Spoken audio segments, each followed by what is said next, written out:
आज हम इस कहानी के जरिए ये जानेंगे कि समय का सदुपयोग कैसे किया जाए। जो इंसान समय का सही उपयोग करना जानता है वही अपनी मेहनत के सही परिणाम पाता है। तो आइए जानते हैं कि समय का सदुपयोग कैसे किया जाए। एक बार की बात है, दो बहनें, एक प्रिया और एक पूजा, दोनों ही एक ही क्लास में एक ही स्कूल में पढ़ती थी। दोनों में इतना अंतर था कि एक को पढ़ाई में इतना मन लगता था कि उसको पता भी नहीं चलता था कि रात से सुबह कब हुई, और दूसरी को सिर्फ खेलने में इतना मज़ा आता था कि पढ़ाई का उसका ध्यान ही नहीं होता था। उसे यही नहीं पता होता था कि कल उसका कोई एग्ज़ाम भी है। जब उनके फाइनल एग्ज़ाम शुरू हुए, पूजा ने पढ़ना शुरू किया और उसने दिन रात मेहनत करनी शुरू करी। उधर ही प्रिया को अपनी पढ़ाई पर कोई ध्यान नहीं था। पूजा उसको रोज कहती कि हमारे फाइनल एग्जाम चल रहे हैं, तुम स्टडीज पर ठीक से ध्यान क्यों नहीं दे रही हो। प्रिया का उन चीज़ों में कोई ध्यान नहीं था। 2 दिन बाद से हमारे एग्जाम है, मैं पढ़ती हूँ, थोड़ी देर रुककर पढ़ती हूँ, थोड़ा सा खेल लूँ।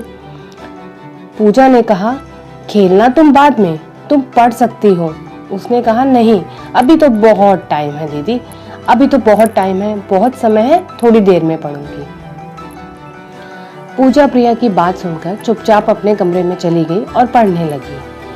थोड़ी देर बाद पूजा को ये टेंशन होने लगी कि मौसम थोड़ा बदल रहा है, कहीं बारिश ना आ जाए। उसने सारे दरवाजे बंद करके प्रिया को अंदर बुलाने की आवाज़ दी। प्रिया, अंदर आओ, बारिश हो रही है, मत खेलो बाहर। पर वहाँ प्रिया माने ही नहीं। प्रिया भागी भागी अंदर आई, ये सुनकर कि बारिश आने वाली है। वो बारिश आने के डर से अंदर आ गई, पढ़ने के डर से नहीं। पूजा ने उसको बोला कि अब पढ़ने बैठो, बारिश आ गई है और रात को लाइट जा सकती है, तो तुम अभी पढ़ने पर ध्यान दो, कहीं पता चले कि रात को लाइट चली गई तो तुम पढ़ नहीं पाओगी। और कहा, दीदी मैं थोड़ी देर में पढ़ती हूँ, थोड़ा सा मैं रेस्ट कर लूँ। और प्रिया सोने चली गई। अब पूजा ने बहुत अच्छे से पढ़ना शुरू किया और रात होने से पहले ही उसने अपना पूरा सिलेबस कंप्लीट किया। और रात को जब लाइट गई तब प्रिया को टेंशन हुई कि अब कल सुबह मेरा एग्ज़ाम है, मैं कैसे पढूं। तब पूजा ने उसको समझाया कि तुमने वक्त रहते तुमने पढ़ाई नहीं की, अब जब वक्त तुम्हारे हाथ से निकल गया तब तुम सोच रही हो कि मैं पढ़ाई करूं।